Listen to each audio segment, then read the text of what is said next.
السلام علیکم ورحمۃ اللہ تعالی وبرکاتہ۔ نحمده ونصلي ونسلم علی رسوله الکریم، اما بعد فاعوذ باللہ من الشیطان الرجیم، بسم اللہ الرحمن الرحیم۔ ان اللہ وملائکتہ یصلون علی النبی یا ایہا الذین آمنوا صلوا علیہ وسلموا تسلیما۔ اللہم صلی علی سیدنا ومولانا محمد معدن الجود والکرم وآلہ الکرام وابنہ الکریم وبارک وسلم صلاۃ و سلاما علیک یا رسول اللہ صلی اللہ تعالی علیہ وسلم۔ قربانی کا بیان جاری ہے۔ اب یہاں سے قربانی کے جانور کے بارے میں بتاتے ہیں۔ تو سب سے پہلا سوال یہی ہے کہ کس جانور کی قربانی ہو سکتی ہے؟ جواب: قربانی کے جانور تین قسم کے ہیں، یعنی تین طرح کے جانوروں کی قربانی ہو سکتی ہے۔ نمبر 1 اونٹ، نمبر 2 گائے، اور نمبر 3 بکری۔ فرماتے ہر قسم میں اس کی جتنی نوعیں اور جتنی قسمیں ہیں سب داخل ہیں۔ یعنی کیا مطلب ہوا؟ نر و مادہ، یعنی میل فیمیل۔ بکری ہے تو بکرا بھی اس میں آ گیا، اگر اونٹ ہے تو اونٹنی بھی آ گئی، گائے ہے تو اس میں بیل بھی آ گیا، خصی اور غیر خصی سب آ گیا۔ خصی کا مطلب یہ ہوتا ہے کہ جس کے خصیے کاٹ دیے جائیں تو اس جانور کی بھی قربانی جائز، اور غیر خصی مطلب خصیے کاٹے نہ ہوں۔ سب کا ایک ہی حکم ہے، یعنی سب کی قربانی ہو سکتی ہے۔ بھینس گائے میں شمار ہے، یعنی وہ گائے ہی کی جنس سے ہے بھینس، یعنی اس میں داخل ہے۔ یعنی جب گائے کی قربانی جائز ہے تو بھینس کی بھی قربانی جائز ہے، اس کی بھی قربانی ہو سکتی ہے۔ بھیڑ اور دمبا یہ بکری میں داخل ہے۔ دمبا یعنی جس کے وہ پیچھے کی جانب جو چکی ہوتی ہے، وہ دمبا کبھی آپ نے دیکھا ہوگا تو اس کو دمبا کہا جاتا ہے، کیونکہ اس کے پیچھے وہ دم والا حصہ جو وہ تھوڑا بڑا ہوتا ہے، اسی کی طرف نسبت کرتے ہوئے اس کو دمبا کہہ دیتے ہیں۔ اور بھیڑ مطلب جس کو ہم لوگ گھینٹا کہتے ہیں، اور انگلش میں جس کو شیپ کہا جاتا ہے، تو اس کی قربانی بھی جائز ہے، ان کی قربانی ہو سکتی ہے۔ فرماتے کیا وحشی جانور کی قربانی ہو سکتی ہے؟ یعنی جنگلی جانور، جنگل میں رہنے والے جانور۔ یہ تو جو جانور ابھی بتائے گئے، اونٹ، گائے، بھینس، بکری، بکرا وغیرہ، تو یہ تو پالے جاتے ہیں، پالتو جانور ہوتے ہیں اور بستیوں میں، آبادیوں میں رہتے ہیں۔ لیکن فرماتے ہیں کہ کوئی جانور ایسا ہے جو جنگل میں رہتا ہے تو اس کی قربانی ہو سکتی ہے۔ فرماتے ہیں وحشی جانور جیسے نیل گائے اور ہرن، ان کی قربانی نہیں ہو سکتی، اگرچہ ان کا کھانا جائز ہے، یہ حلال ہیں جانور۔ نیل گائے کو کھایا جا سکتا ہے شرعی طور پر ذبح کرنے کے بعد، اسی طرح ہرن کو بھی کھانا جائز ہے شرعی طور پر ذبح کرنے کے بعد، لیکن ان کی قربانی نہیں ہو سکتی۔ قربانی کون سے جانور کی ہوگی؟ جو پالتو جانور ہوتے ہیں، جو گھریلو جانور ہوتے ہیں، جو انسانوں کے درمیان رہتے ہیں۔ فرماتے وحشی اور گھریلو جانور سے مل کر بچہ پیدا ہوا تو کیا حکم ہے؟ کبھی ایسا ہو سکتا ہے جانوروں کے اندر اس طرح کے معاملات ہو جاتے ہیں کہ ایک جانور کا جو ہے وہ مادہ ہے، میل ہے، اس نے دوسری جانور کی دوسری جنس کی فیمیل کے ساتھ جفتی کر لی، جو تعلق ہو گیا۔ اب اس کی وجہ سے جو بچہ پیدا ہو رہا ہے تو اس کا کیا حکم ہوگا؟ کیونکہ ابھی ہمیں حکم بتا دیا کہ گھریلو جانور کی قربانی ہو سکتی ہے اور جنگلی جانور، وحشی جانور کی قربانی نہیں ہو سکتی۔ لیکن ایسا بچہ جو وحشی اور گھریلو جانور کے ملاپ سے پیدا ہوا ہے، اب اس کا کیا حکم ہوگا؟ اس کی قربانی ہو سکتی ہے کہ نہیں؟ جواب دیتے ہیں وحشی اور گھریلو جانور سے مل کر بچہ پیدا ہوا، مثلا ہرن اور بکری سے، تو اس میں ماں کا اعتبار ہوگا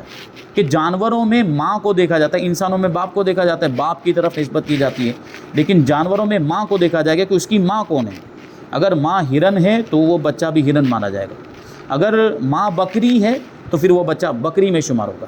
یعنی اس کی قربانی ہو سکتی ہے۔ اسی کو کہہ رہے ہیں، یعنی اس بچے کی ماں بکری ہے تو قربانی جائز ہے، اور بکرے اور ہرنی سے پیدا ہوا تو ناجائز ہے، کیونکہ اب یہاں پہ ماں کون ہے؟ ہرنی ہے، تو اب اس کو ہرنی مانا جائے گا، یعنی وحشی جانور مانا جائے گا، تو اب اس کی قربانی نہیں ہو سکتی۔ قربانی کے جانور کی کتنی عمر ہونی چاہیے؟ جواب: قربانی کے جانور کی عمر یہ ہونی چاہیے، اونٹ 5 سال کا، گائے 2 سال کی، بکری 1 سال کی۔ یعنی 5 سال کا مطلب کیا؟ 5 سال مکمل ہو چکے ہونے چاہیے، 6واں سال شروع ہو جانا چاہیے۔ اور گائے میں جو 2 سال بتایا گیا تو 2 سال مکمل ہو کے تیسرا شروع ہو چکا ہونا چاہیے۔ اسی طرح بکری میں 1 سال بتا رہے ہیں، کا مطلب یہ ہے کہ دوسرا سال شروع ہو چکا ہے۔ اس سے عمر کم ہو تو پھر قربانی جائز نہیں۔ اس سے کم عمر کا اگر کوئی جانور ہے، جو مختلف جانوروں کی جو عمریں بتائی گئی ہے، جیسے بکری یا بکرا کے بارے میں یہ بتایا گیا کہ 1 سال مکمل ہو چکا ہونا چاہیے، تو اگر 1 سال مکمل نہیں ہوا ہے تو بکرے کی یا بکری کی قربانی نہیں ہو سکتی، اور گائے بھینس اگر 2 سال مکمل نہیں ہوئے تو ان کی قربانی نہیں ہو سکتی۔ کریں گے تو جائز، وہ قربانی شمار میں نہیں آئے گی، اور زیادہ ہو تو جائز ہے، اس سے زیادہ ہوں گے 3 سال کا 4 سال کا ہے تو جائز ہے، بلکہ افضل ہے، یعنی اور اس سے زیادہ عمر والے بکرا بکری یا جو بھی گائے ہے اس کی قربانی 5 سال کا، اگر گائے بھینس 5 سال کی ہو تب بھی کر سکتے ہیں، جائز ہے، لیکن اتنا زیادہ بوڑھا ہو گیا جانور کہ اب بہت زیادہ کمزوری آ گئی تو پھر بہتر نہیں ہے، اس کے بارے میں بھی آگے بتائیں گے بھی، کبھی تو اتنی کمزوری آ جاتی کہ ہڈیوں کا جو مغز ہوتا ہے وہ ختم ہو جاتا ہے، تو اس صورت میں تو قربانی جائز نہیں، لیکن بوڑھا ہو گیا لیکن صحیح سلامت چل پھر لیتا ہے، طاقت ہے ابھی اس کے اندر، بوڑھا ہو گیا کا مطلب یہ ہے کہ عمر زیادہ ہو گئی، بچے کی صلاحیت نہیں رہی، بچہ پیدا کرنے کے اس کے اندر صلاحیت نہیں رہی لیکن چل پھر لیتا ہے تو اس کی قربانی جائز ہے، ابھی آئے گا وہ آگے۔ تو فرماتے ہیں کہ اگر زیادہ عمر ہو تو جائز ہے بلکہ افضل ہے، ہاں دمبا یا بھیڑ کا بچہ وہ 6 ماہ کا ہو، اگر اتنا بڑا ہو کہ دور سے دیکھنے میں سال بھر کا معلوم ہوتا ہو تو اس کی قربانی بھی جائز ہے،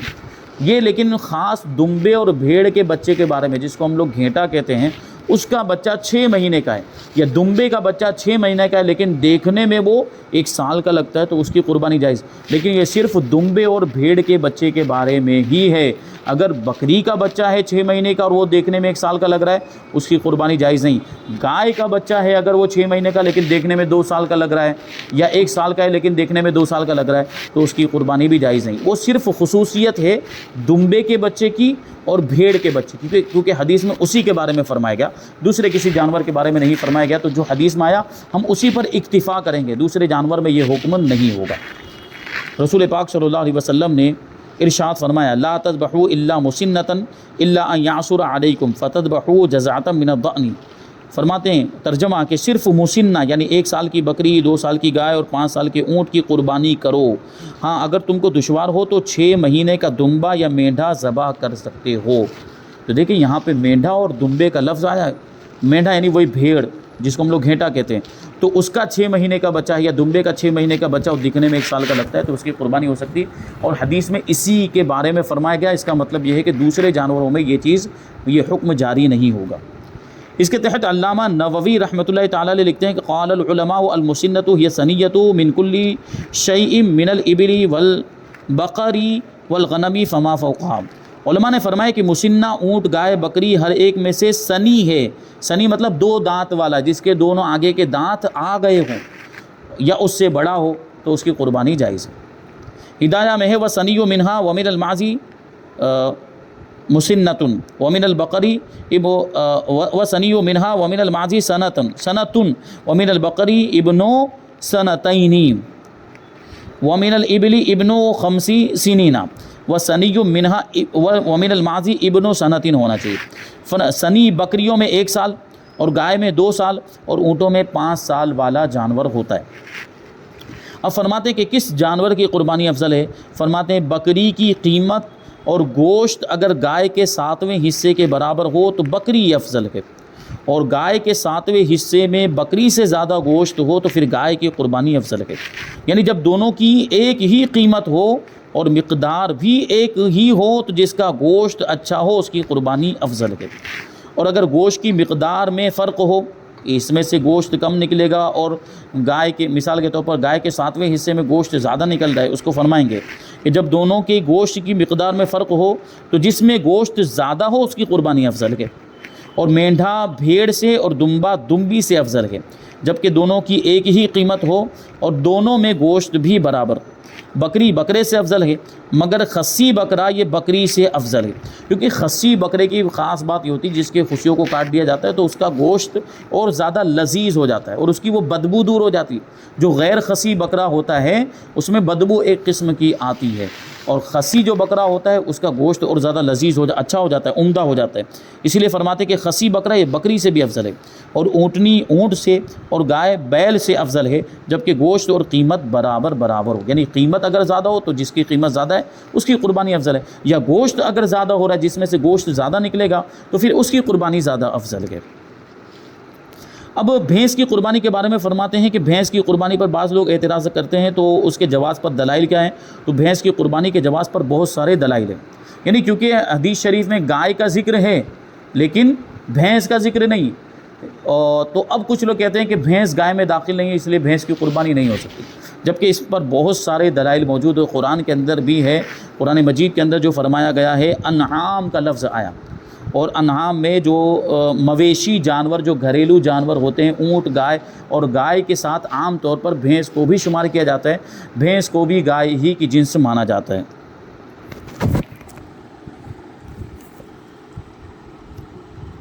تو سوال یہی ہے کہ بھینس کی قربانی جائز ہے کہ نہیں؟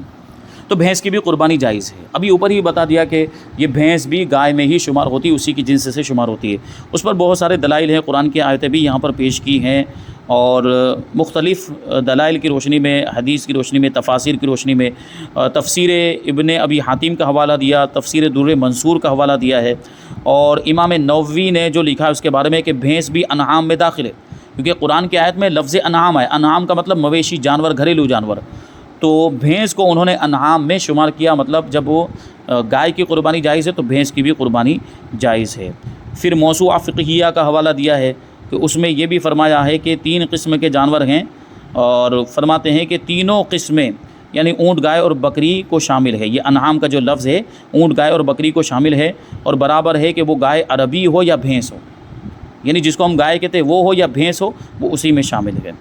تو معلوم ہوا کہ انعام جس کی قربانی اللہ تعالیٰ نے جائز فرمائی اس میں بھینس بھی داخل ہے، لہٰذا اس کی قربانی بھی جائز ہے۔ قربانی کے بارے میں جو حدیث ہے اس میں گائے کے لیے بقر کا لفظ استعمال ہوا ہے، چنانچہ حضرت جابر ابن عبداللہ رضی اللہ تعالیٰ عنہ سے مروی ہے، وہ فرماتے ہیں کہ فَأَمَرَنَا رسول اللہ صلی اللہ علیہ وسلم ان نشترک فی الابل والبقر کل سبعۃ منا فی بدنۃ، کہ ہمیں رسول اللہ صلی اللہ علیہ وسلم نے حکم دیا کہ ہم اونٹ اور گائے میں شرکت کریں، یعنی ہم میں سے ہر 7 افراد ایک بدنہ میں شریک ہوں، کل سبعۃ منا فی بدنۃ۔ تو اہل لغت اس بات پر متفق ہیں کہ بھینس بھی بقر ہے۔ جو لفظ عربی میں بولا جا رہا ہے بقر، بقر کا معنی ہوتا ہے گائے، ترجمہ عام طور پر کر دیا جاتا ہے، لیکن لغت کے اعتبار سے یعنی عربی ڈکشنری کے اعتبار سے دیکھیں تو یہ گائے بھی اور بھینس بھی بقر میں داخل ہے، یعنی بقر کا اطلاق گائے پر ہوتا ہے، اسی طرح بھینس پر بھی ہوتا ہے، تو اس اعتبار سے بھی ثابت ہوا۔ پھر اس کے بہت سارے حوالے دیے، لغت کے حوالے دیے ہیں۔ تیسری وجہ بتاتے ہیں کہ فقہاء کرام جب زکوٰۃ کے احکام بیان کرتے ہیں تو اس میں بھینس کو گائے کی جنس سے شمار کرتے ہوئے بھینس کے تمام احکام گائے والے ہی بیان کرتے ہیں۔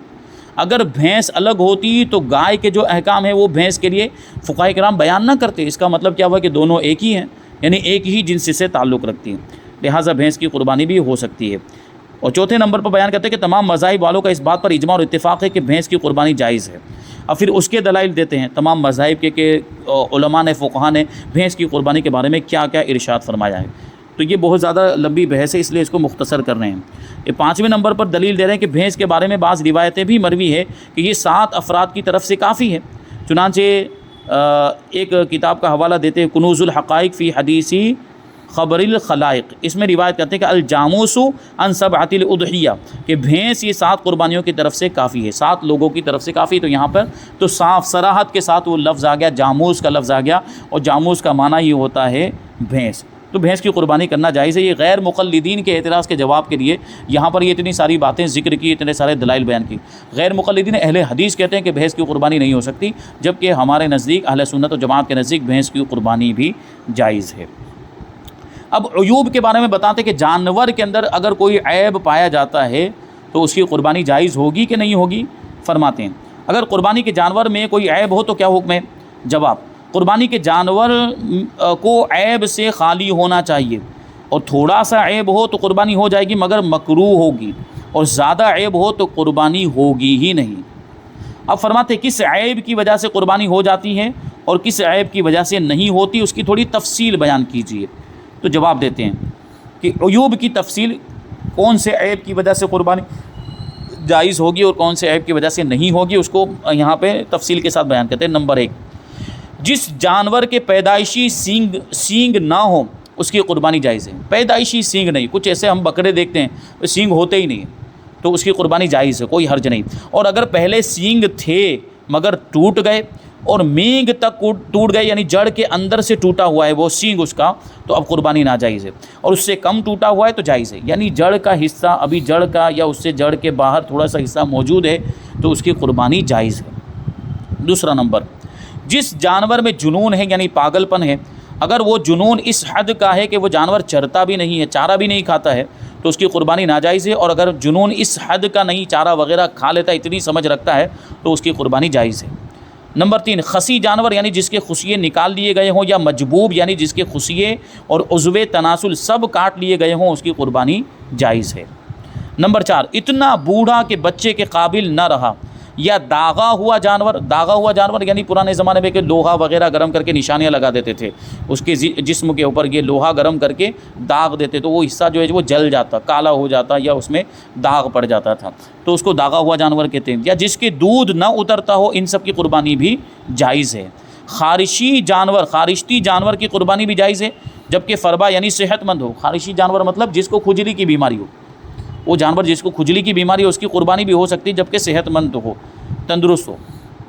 اور اتنا لاغر ہو گیا، یعنی اتنا کمزور ہو گیا کہ ہڈی میں مغز بھی نہ رہا، تو اب اس کی قربانی جائز نہیں ہے۔ نمبر 5، بھینگے جانور کی قربانی جائز ہے۔ بھینگے مطلب جس کی آنکھ ٹیڑھی ہوگی، بھینگا جس کو ہم لوگ اپنی زبان میں بانا بولتے ہیں، تو وہ اگر ایسا جانور کی آنکھ ٹیڑھی ہو گئی ہے، تو آنکھ سلامت ہے، آنکھ کو کچھ ہوا نہیں، بس ٹیڑھی ہو گئی ہے، تو اس کی قربانی جائز ہے۔ اندھے جانور کی قربانی جائز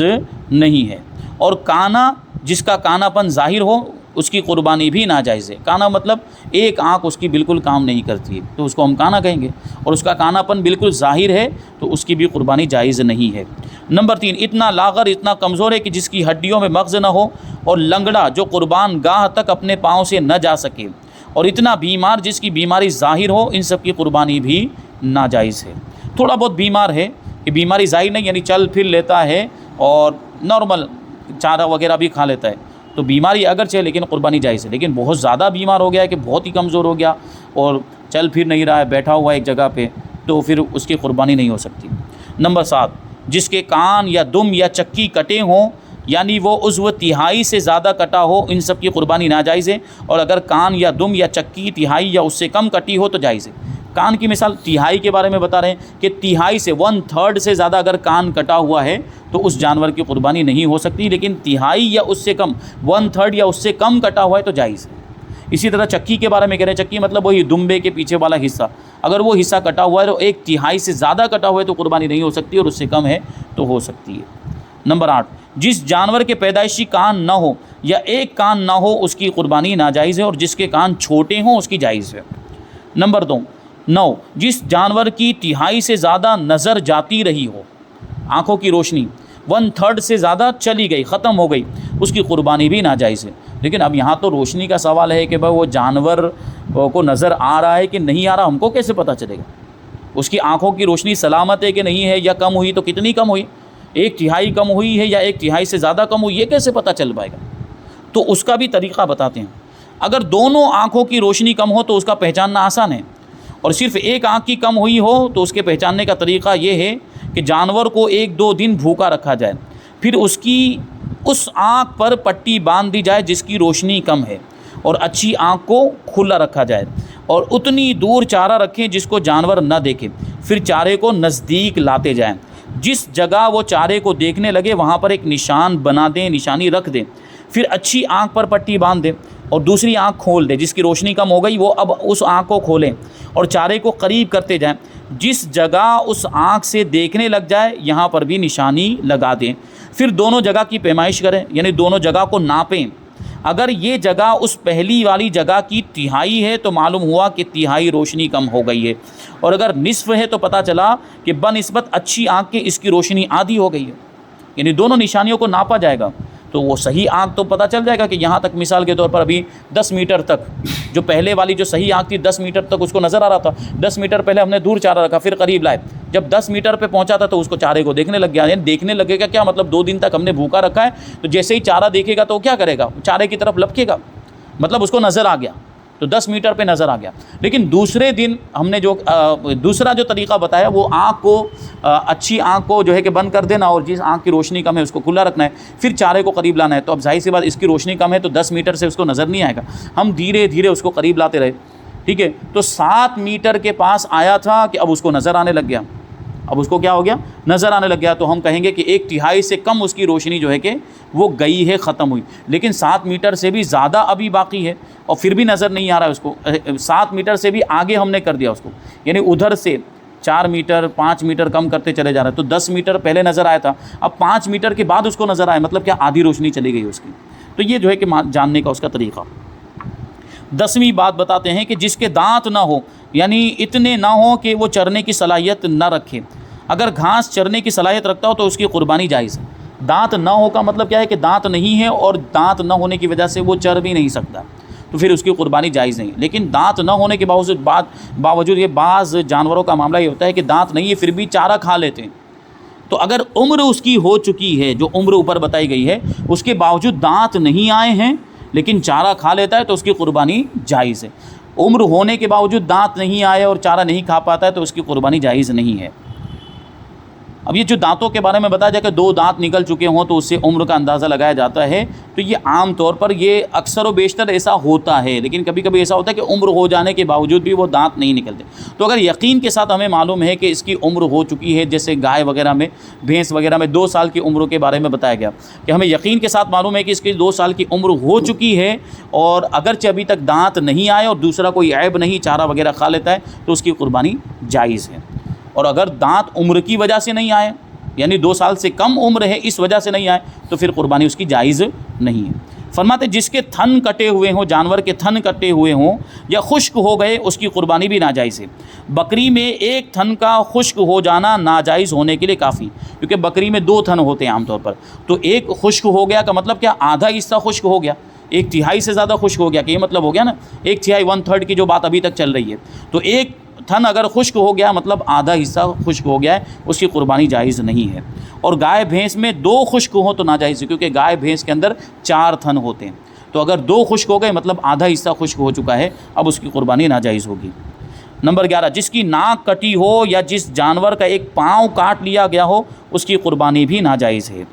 نمبر 12 خنثی جانور، یعنی جس میں نر اور مادہ دونوں کی علامتیں ہوں، پتہ نہ چلتا ہو کہ یہ نر ہے یا مادہ، یا دونوں کی علامتیں پائی جا رہی ہوں، اور جلالہ جو صرف غلیظ کھاتا ہو، ایسا جانور جو گندگی کھاتا ہو، ان کی قربانی بھی ناجائز ہے۔ اب یہ اس کے تعلق سے عیوب کے بارے میں اور تفصیل انشاءاللہ کچھ شامل کریں گے۔ پھر جانور میں، قربانی کے جانور میں شرکت کے بارے میں بتائیں گے کہ ایک جانور میں کتنے لوگ شریک ہو سکتے ہیں، اور کون سے جانور میں شریک ہو سکتے ہیں، کون سے جانور میں نہیں ہو سکتے اور شریک ہو سکتے، تو کتنے لوگ، اس کی تفصیل انشاءاللہ آگے بتائیں گے۔ اللہ تعالیٰ کی بارگاہ میں دعا ہے کہ جو کچھ بھی بیان ہوا اس پر ہم سب کو عمل کرنے کی توفیق عطا فرمائے۔ وما علینا الا البلاغ۔ السلام علیکم۔